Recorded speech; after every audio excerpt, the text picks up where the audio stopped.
And Star, welcome again to another episode of The Truth, where we talk about the truth with real Americans. Because I'm 100% real American, pure American.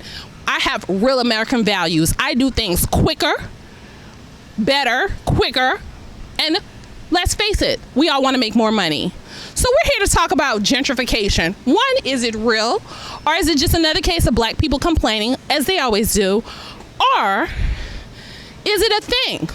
And if New Orleans wants to be a better city, shouldn't it be newer and whiter? Well, that's my opinion. But we also have my co-host, Miss Maria, who has very different opinions. Wrong ones, but different ones. So, to you, Maria. Thank you, Susan. And as always, your point of view is utterly ridiculous. You should know that one, the complaints are real. Data is backing this up. And two, what do you think is going to happen if all the people that you want gone disappears from the city? What do you think will actually happen to it? Well, I think it'll be better. So we're going to ask real Americans with real values what they think. And we're going to get their opinions. And they're going to tell us what they always tell us, which is the truth. Susan Starr, and of course we're here asking real Americans, what do they think? So what do you think? Does New Orleans actually need black people? I think it's an interesting question. I have no idea how to answer that one at this point, but does New Orleans really need black people? Absolutely. I feel that New Orleans needs to maintain their history with black people. You know, there's so much culture that we need to embrace in this district, and we need to keep it going. So I really think that's important. We're talking to, again, the public to ask them, what do they think? Does New Orleans really need black people? Yes, I think so.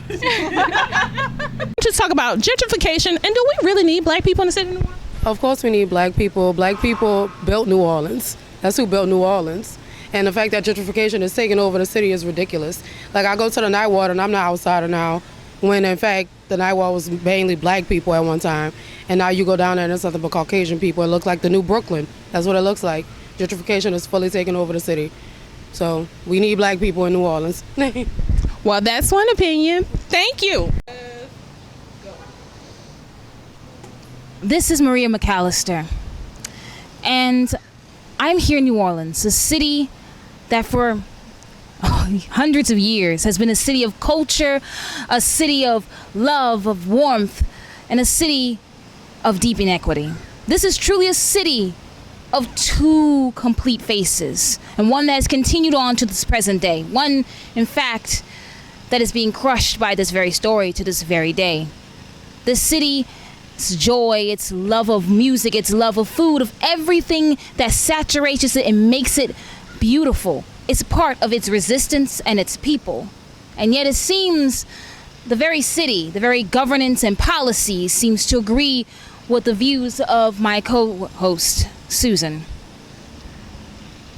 Pushing all of them out in different ways with such deep inequities that the median income for a household of black people is $23,000, while the median income for a white household is $57,000. Where 45 minutes on a day with no traffic, you can clear this city.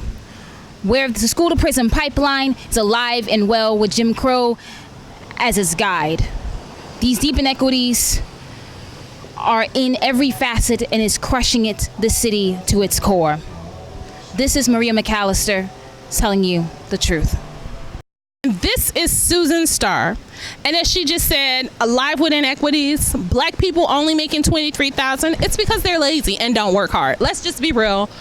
So yeah, they started this. They started a lot of things apparently, but do you want to stay here? Earn more money, be more white. At the end of the day, I don't see why the city needs black people. Black people just think it needs black people.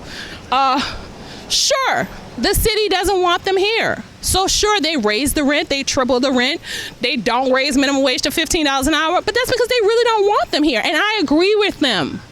Because new, shiny white people are the new thing. Like, new young white people are the new black. Let's just face it. They're being oppressed in many ways. Look at how slow our internet speeds are. I mean, it is absolutely ridiculous.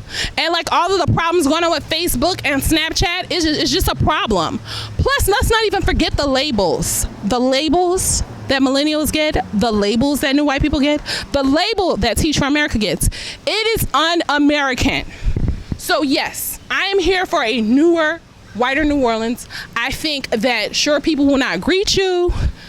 There won't be any second lines, but do we really need second lines? Do we really need Mardi Gras Indians, or do we just need gumbo? And you know what? They can make gumbo from wherever they are and send it. Susan, without the people of this city, without the people who have been here for generations, who've made all this art for generations, there will be no New Orleans. Or how about this? We can send for the art, and it's kind of tired anyway. So, again, Susan Starr here with the truth. No such thing as gentrification. The city government, the mayor just wants what's best for New Orleans, which is just less black people. Let's just face it. Maybe none. Less New Orleans. Maybe none. Maybe none. We're okay with that. I'm okay with it because I'm about America. I'm about our president. And most of all, I am about the truth. Stay tuned for another episode of The Truth coming to you soon, where we talk about real topics with real people, with real Americans, with real values. Thank you. This is the truth. With Susan Starr and Maria. Mostly Susan. This is Miss Maria signing off.